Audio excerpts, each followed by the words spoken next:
My mom said, "It's too chaotic this year. Let's skip you coming." I said, "Okay." Then I saw a video on Facebook. My sister's ex and even the neighbors' teenagers all at the table. My kids cried, so I took a picture of every unwrapped gift, texted, "Returning these today." Within 40 minutes, my dad was at my door, yelled. I opened. And it's one thing not to be invited. It's another to find out everyone else was. Not just my sister, not just her ex-boyfriend who used to make my mom cry, not just the neighbors or the girl next door who once accidentally hit my dad's car with a basketball and wasn't allowed in our driveway for 2 years. No, everyone except me and my kids. That's what hit the hardest. My mom had called it too chaotic this year. She said maybe we'd skip it. Next year, she added like it was some logistical adjustment. I said okay, and she hung up like she had just rescheduled a dentist appointment. My kids had already drawn birthday cards. My daughter made a paper crown with Queen Grandma written in glitter glue. My son picked out slippers with built-in foot massagers. They were excited. They always are. They love my parents more than they should, considering how little they get back. My parents tolerate them. That's the best word for it. Polite smiles, quick visits, never overnight. They still haven't forgiven me for being a single mom. Even though I didn't leave him, he left me.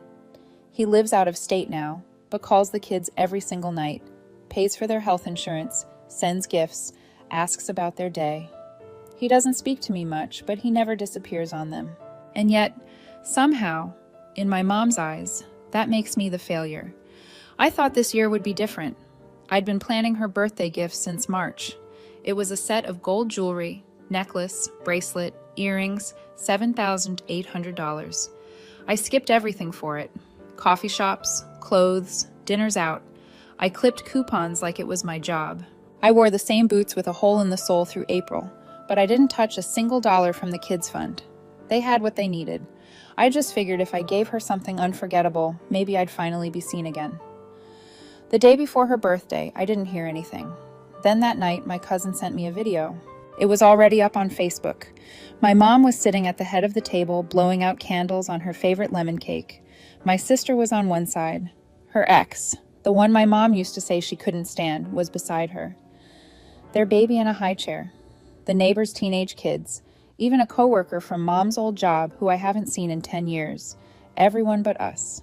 The table was set with the gold-rimmed plates she only uses when she wants to impress. Her best linens.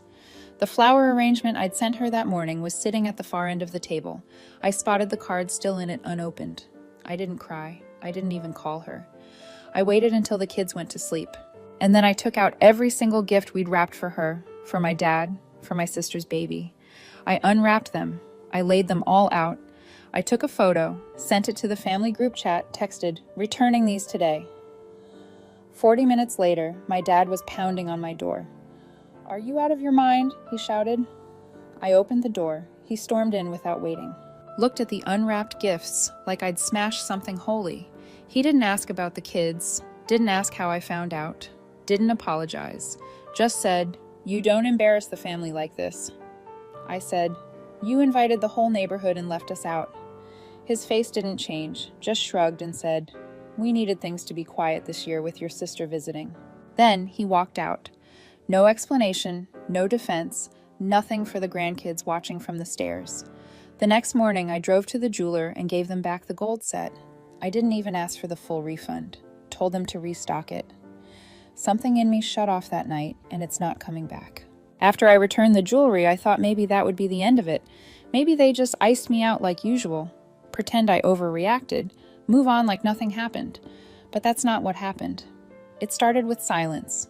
No calls, no texts, not even from my sister.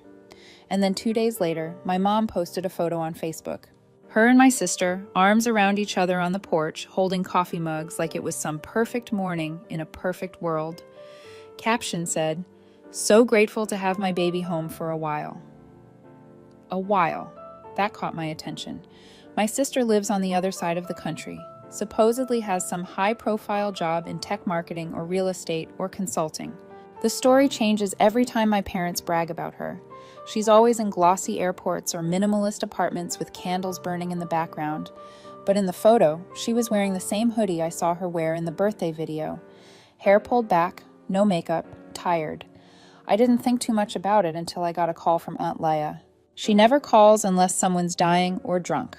She asked if I knew that my sister had been at my parents' house for over a month, said she saw her at the grocery store a few towns over using WIC vouchers. I didn't say anything. A week later, it got confirmed. My mom let it slip during a call with Leia, who of course called me immediately after. Turns out my sister lost her job 6 months ago, racked up debt trying to maintain the image, sold her furniture before she flew home and showed up with 2 suitcases and a very different story. My parents didn't tell anyone.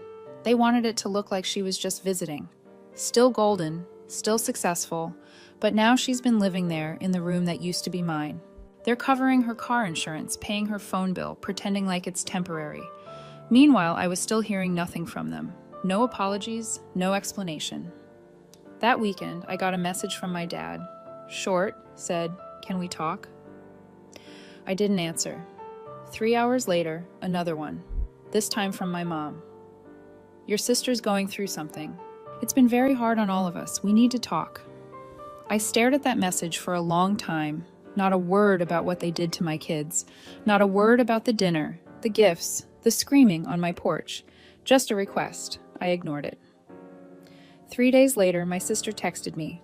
Said she wanted to clear the air. I asked why now. She replied, "They think you might be willing to help." There was no sorry, just desperate. I didn't answer my sister's text right away. I waited 2 days. Let her sit with it. She sent a follow-up, a voice note, which I didn't open. Then another message. "I didn't know they weren't inviting you, I swear." I didn't believe her.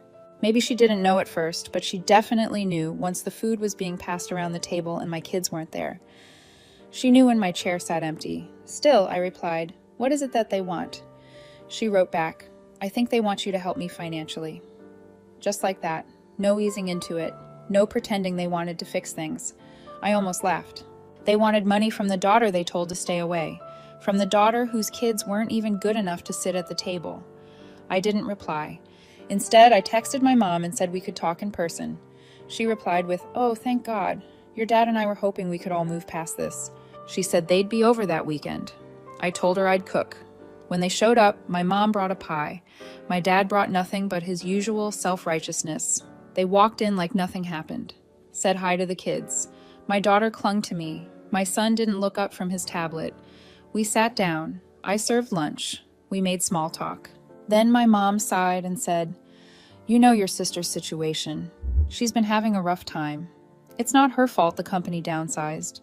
We were hoping you could maybe just help her get back on her feet." I nodded like I was considering it, like I was feeling charitable. Then I said, "Sure, I'll help her find a job." She blinked. "Well, yes, but we meant maybe something more immediate, like rent, groceries, or maybe something to help her get her car back in shape." I smiled. "Helping her find a job is immediate," my dad cut in, voice clipped. "She's not used to working that kind of job. She needs something that matches her background." I said, "She can match whatever she's got left." They went quiet for a while. My mom looked around the room like it would give her some leverage, saw the new couch, the updated kitchen tiles, all paid for with my money, my work, my choices. Then she said it. "If you're going to be like this, we'll just have to get by without your help." I stood up, took her pie, set it gently in the trash. "Hey," I said. They left without another word. That night, I emailed a friend who works in staffing. Told her I had a candidate with a college degree and some gaps in employment. Asked if she had anything. Customer service, admin, reception, retail. Didn't matter, just something. My sister started the job 2 weeks later. Entry level, no remote options. I didn't tell my parents I had arranged it. They thought it was luck until the day my mom called and said, "You really aren't going to help us, are you?" I said, "You mean money?" She said, "Anything?" I said, "No." 2 days later, I got a letter, a real mailed letter. They said they were downing me, that I was cruel, that I had abandoned family when they needed me most. That's when I remembered the Lexus. They really thought I forgot about the car. A year and a half ago, when my dad's old truck finally died, he called me in a panic. Said he needed help, just short term. My husband and I weren't officially divorced yet, and he was feeling generous that month. Signed off on co-signing a loan so I could buy my dad a decent car, something reliable, something that wouldn't break down when my mom wanted to drive to her book club. We bought them a Lexus, but barely, less than 20,000 miles, one owner. My dad cried when I handed him the keys. My mom told everyone I had finally done something right. They never made a single payment. And now, after everything, they were driving it around like it belonged to them, like I wouldn't remember. So when the letter came saying I was downed, I didn't cry. I laughed. Then I called the loan company. Turns out the Lexus was still in my name fully. I never transferred the title. My dad had never asked. I guess he figured I wouldn't. I didn't tell them right away. I waited until my mom posted a photo of my sister posing next to the car in the driveway like she was about to drive off to brunch. I screenshotted the photo and sent it to my lawyer. 2 weeks later, my parents were served a repossession notice. I arranged it so they got it in front of the neighbors. That part wasn't planned, but it was satisfying. My mom called, first time in weeks. She screamed into the phone, asked how I could do this to them. I said, "You disowned me. The car goes with me." Then I hung up. What I didn't expect was what came next. A week after the car was picked up, my sister showed up at my door, not angry, not crying, with a suitcase. I asked what she was doing. She said, "I quit the job." I said, and she looked me straight in the eye and said, "I want to stay here with you. I want to start over." I laughed. I told her I had 2 kids and no spare room. She said, "I can sleep on the floor." That's when she told me something I didn't see coming. She was pregnant, and the father, not her ex, not anyone she wanted to name. My mom didn't know. My dad definitely didn't. She said, "They'll throw me out, I know it." I believed her, and for the first time in years, I saw my sister as something other than golden. I saw her scared, and that complicated everything. She stayed on the couch that night. No questions, no promises. I gave her a blanket, a pillow, and a towel. She didn't ask for more. My kids were confused. My daughter whispered, "Why is Auntie sleeping in the living room?" I just said she needed a place to rest. By the 3rd night, she was helping with homework and unloading the dishwasher. Not because I asked, she just did it. She didn't talk much, and when she did, it was mostly small things. Cravings, back pain, regrets. I didn't ask who the father was again. I didn't care. Then the show started. It began with my parents posting old photos of her from better days. Then came the long, self-pitying posts, how they were grieving a daughter who turned away from them and praying for healing in our broken family. They wrote like they were victims of a natural disaster. My mom even said something about how they had nothing left but each other. The best part, she included the Lexus in the list of what they'd lost. They started calling relatives, friends, even people from church, spinning stories about me, how I'd changed, how I was influenced by bitterness. My aunt called and asked why I'd stolen the car. I sent her the title paperwork. Silence after that, but then the doorbell rang. "Who is it?" "My mom." She looked straight through me and said she was here to see her daughter, not me, the real one. My sister was in the kitchen holding a bowl of cereal. When she heard the voice, she froze. She whispered, "Don't let her in." I didn't. My mom said, "You're making a mistake. This is family." I said, "You disowned me. You can't walk that back now." She left. The next day, my sister got a call. My dad, angry, said she betrayed them, said she was ungrateful, said she needed to come home, that they'd forgive her if she fixed things with me. She hung up and said, "They're not scared I left. They're scared I told you everything." I nodded. Then she said, "I want to keep the baby, but I can't do this alone." I didn't answer right away. Later that night, she sat on the edge of the couch and asked if I hated her. I said, "Not anymore, but I don't trust you yet." She said, "That's fair." She meant it. The next morning, I got an alert, a post from my mom, a blurry photo of her standing next to an old pickup truck in a dealership lot. Caption, "New beginnings." A family friend commented, "What happened to the Lexus?"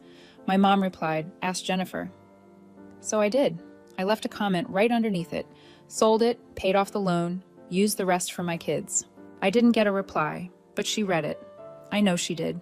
The Lexus sold fast. Low miles, clean title, solid interest. A man from 2 towns over paid in full and drove it off with a grin like he'd won something. I watched from my window, not smiling, not sad, just still. I used part of the money to finish off the loan. The rest went into savings, the kids' college fund, and a little side envelope I labeled "Whatever Comes Next." My sister was still on the couch. She got a part-time job working at a baby store, minimum wage, folding onesies, stocking pacifiers, sweeping aisles. It wasn't glamorous, but she was never late, not once. She stopped complaining. We didn't talk about the past. She didn't bring up her ex or the baby's father. I didn't ask. We made it through meals and errands and quiet evenings with kids' shows playing too loud. For the first time in years, our silence wasn't cruel. It was mutual. Then my parents started showing up in places they knew I might be. At the kids' soccer field, at the same grocery store. Never said anything. Just made sure I saw them. And then the messages started again. Not to me, to the kids. Birthday cards started arriving again with gift cards inside. A doll for my daughter. A science kit for my son. Signed, Love Grandma and Grandpa. No return address, no note to me. My son asked if we could visit them. I said, "We'll see." Then came the worst one. A letter typed from my mom. Said she was sorry for how things turned out. Not for what they did, not for lying, just for the outcome. And then came the kicker. They wanted to meet. Said they wanted to clear the air, start over, and that they missed their family. My sister read it. She handed it back and said, "They think I'm your ticket." I nodded, but I'm not going backward. So I wrote one final letter. I didn't curse. I didn't accuse. I said this. "I'm glad you love your version of family. I'm building mine, but it won't include people who only see my children as footnotes. You can explain that however you want. I'm not going to explain myself anymore." And then I blocked them. Phone, social media, everything. That night, my daughter climbed into my lap and said, "Grandma forgot about us, didn't she?" I said, "No, she just didn't know how to treat you, right?" She nodded like she understood more than she should have. We never saw the pickup truck. My mom stopped posting pictures. My dad apparently told people I ruined their life. But something changed because people stopped believing them. Relatives started reaching out quietly, saying they were sorry, that they didn't know everything, that they should have asked. I didn't want their sympathy. I just wanted peace, and that's exactly what I kept. No more doorbells, no more begging, no more performances. Just me, my kids, my sister, and a different kind of family. One that isn't built on shame, but one we built ourselves. It's been 2 weeks since I cut them off for good. I really thought that would be the end of it. I imagined peace, some quiet evenings, a routine, nothing dramatic. But then last Wednesday, I got a knock on the door around 9 p.m. It wasn't my parents. It was the wife of the man who bought the Lexus. She looked confused, said she didn't mean to bother me, but wanted to ask some questions. Apparently, a week after he drove it home, he started getting notes on his windshield. At work, at the grocery store, even at his kids' school pickup. Things like, "You don't deserve that car. That's not yours. This was a gift and you stole it." All signed. She asked me if anyone in my life might have a problem with the car being sold. I said, "Yes, but I don't think it'll happen again." He believed me. Then 2 days ago, my sister got a call from an old friend, someone she hadn't talked to in a year. Apparently, our mom's been telling people she was lured away by me, that she was pregnant with some stranger's baby, and that I was manipulating her for revenge. Classic projection. That would have hurt maybe a month ago, but not now. Because the truth is, my sister's still here, still working, still pregnant, still sleeping on the couch. And this morning, she told me she's saving for a twin mattress so she can move into the laundry room and give the kids back their living room. It's small, but it's real. No one's pretending anymore. No one's performing. I don't know if my parents will ever stop spinning their version. I don't really care because the people who matter, they see it now. A few of them even apologized genuinely, quietly, like they finally realized how long this had been building. I don't know what's next. Maybe they'll try something else. Maybe they'll just disappear from our lives completely. But for now, the air feels cleaner. My kids are laughing more. My sister's trying. And I'm not wasting energy hoping for people to love us the way we deserve. So thank you to everyone who reached out, everyone who followed this story, messaged support, or just read in silence. Thank you. I don't know if there will be any more updates, but if there are, I'll share them. Until then, we're okay. We really are.